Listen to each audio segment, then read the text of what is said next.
Hello, grade 10 learners. Have a nice day. Welcome back to my channel.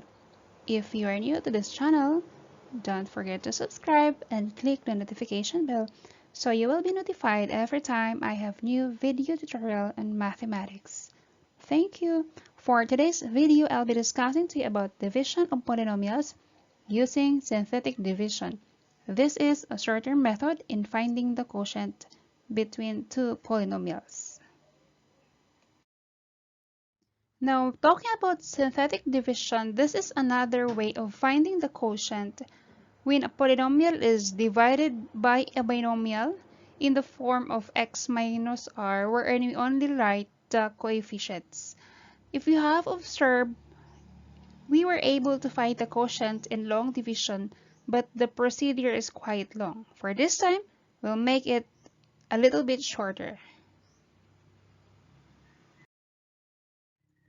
And remember that in general, when a polynomial is divided by another polynomial, we always express the result in the following form. You have here p of x divided by d of x. The result will be written in the form of q of x, the quotient, plus r of x, the remainder, over d of x, which is the divisor. Do not forget that our result will always be written in this format.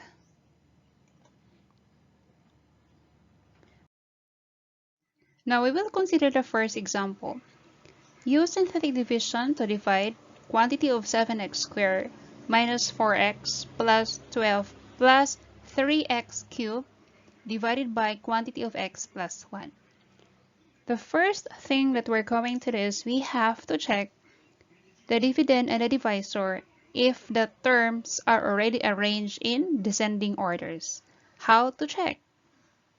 Determine the degree of each term. So, the degree of 7x squared is 2. Where did we get 2? This is coming from the exponent. When we are talking about degree, that is actually the sum of the exponents of the variables. Okay, for negative 4x, the degree is 1. You have here 1 as the exponent, and 12 constant term has a degree of 0, while 3x cubed has a degree of 3. For the divisor part, we have x has a degree of 1, while 1 has a degree of 0. For the divisor part, the terms are already arranged in descending order, while the dividend part is not yet arranged in descending order. So, we are going to rearrange the term starting with a term with the highest degree. So, 3x cubed must be the first. Okay, followed by 7x squared, next negative 4x, and last is 12. So, if you have observed, their degrees are already arranged in descending order. Now let's try to check if there is a missing term. Okay, the degree is 3, 2, 1, 0, so there is no missing term.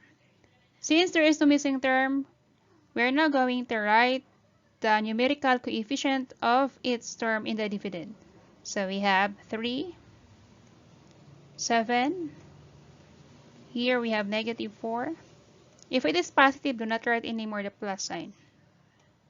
Last is 12. But if it is negative, you really have to write the negative sign. For our divisor, we have x plus 1, equate this one with 0 and solve for x. So we have positive 1 transpose to the right side, so this became negative 1. So where are we going to write this negative 1? It should be written in this part here. Okay, negative 1. Now we're going to bring down 3. Bring down 3. Next, multiply.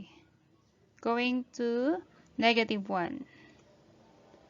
So 3 will be multiplied by negative 1. And the answer is negative 3.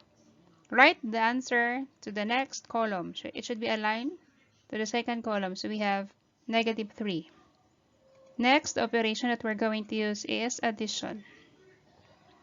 7 plus negative 3, that is equal to 4.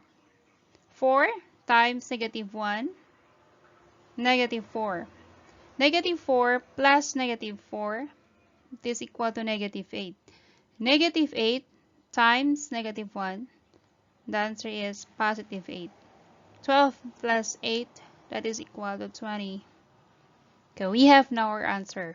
But how will we determine that that particular number is the remainder, the constant, the first degree term, and so on? Remember that the last number here is the remainder. After the remainder, this is for the constant term. Next, the constant term is we have the first degree term, meaning to say that the highest exponent of the variable is only 1.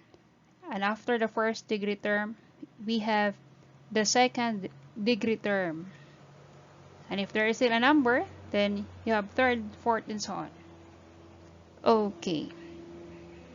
So for our quotient, we have, just copy 3. Since we are using the variable x, so we have here to write x.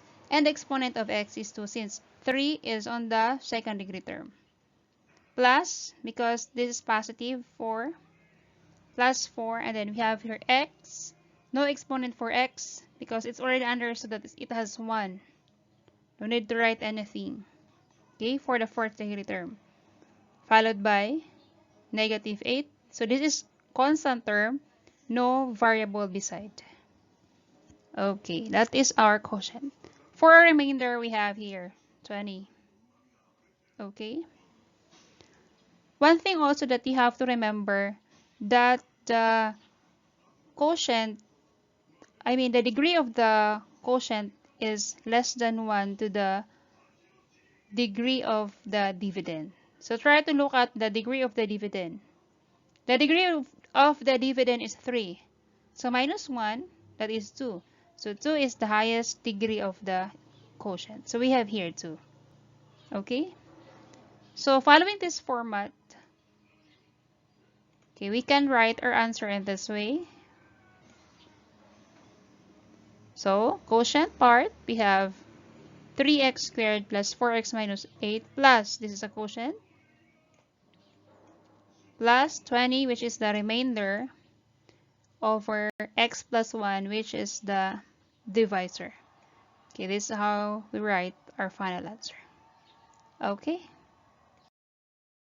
Now let's have the second example, wherein we are going to divide quantity of 2x to the power of 5 minus 2x cubed plus 4x squared minus 3 divided by quantity of x minus 1. So first we have to check if the terms are already arranged in standard form or in descending orders. So for our degree, we have here the degree of 2x to the power of 5 is 5, and then here we have 3, 2, and 0. So if we have observed, it's already arranged in descending orders. But now let's try to check if there are missing terms. Okay, in between 5 and 3, 5 or fifth degree, it should be followed by 4. So meaning to say, we have a missing term for the fourth degree term. 3, 2, and in between 2 and 1, we also have here a missing degree of a first degree term. So what are we going to do with this missing term? So we are going to insert 0. Now we're going to write the numerical coefficient of each term. We have 2, negative 2. We're not going to write negative 2 right away, but instead we have to write 0 for the missing term of the fourth degree term. Okay, next we have negative 2. Then we have here 4. Okay, and for the missing term again, we have to write 0. And finally, we have negative 3. For our divisor, we have quantity of x minus 1. So we have to equate x minus 1 with 0 and solve for x. So negative 1 transposed to the right side, and it became positive 1. So positive 1, we have to write it here. Okay, 1. Next, bring down first number 2 Multiply 2 times 1 is 2. Add 0 plus 2 is equal to 2. Multiply again. 2 times 1 is equal to 2. Add negative 2 plus 2 is 0. 0 times 1 is 0. 4 plus 0 is equal to 4. 4 times 1 is equal to 4. 0 plus 4 is equal to 4. 4 times 1 is equal to 4. Negative 3 plus 4 is equal to positive 1. Okay, so we have now our answer. Remember, as what I have said while ago in example number 1, the last number here is the remainder. Next is the constant. After the constant, so this is now the first degree term with an exponent of 1 in the variable, and this one here correspond to the second degree term. This is for the third degree term, and this one for the fourth degree term. Remember, our dividend has a degree of 5. So 5 minus 1 is 4. That is the highest degree of our quotient. Okay, we are going now to write the variable. So for our quotient, just copy 2 since we are using the variable x here. So we have 2x and then the degree is 4. Next, we have 2x to the power of 3. For this, since this is 0, 0 times x squared, that's already 0, then do not write this one anymore. Okay, so just write 4, and then you have here x, exponent this one. And lastly, the constant term, which is 4. Okay, again, this one is for 2, x to the power of 4, 2x cubed, 0, do not write 0x squared, so this is for 4x, and this is for the constant term. And for a remainder, this is our remainder. So how are we going to write it? We have quotient first, 2x to the power of 4 plus 2x cubed plus 4x plus 4 plus the remainder part here over the divisor. So this is now our final answer. Okay.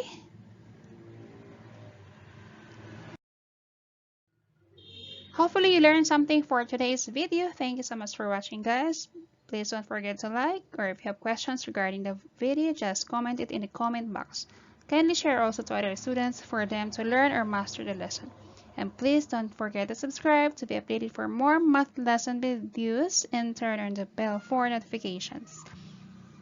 Before I end, let me share to you one of the verses from the Bible. God is our refuge and strength, a very present help in trouble. That's all for today, and God bless you all.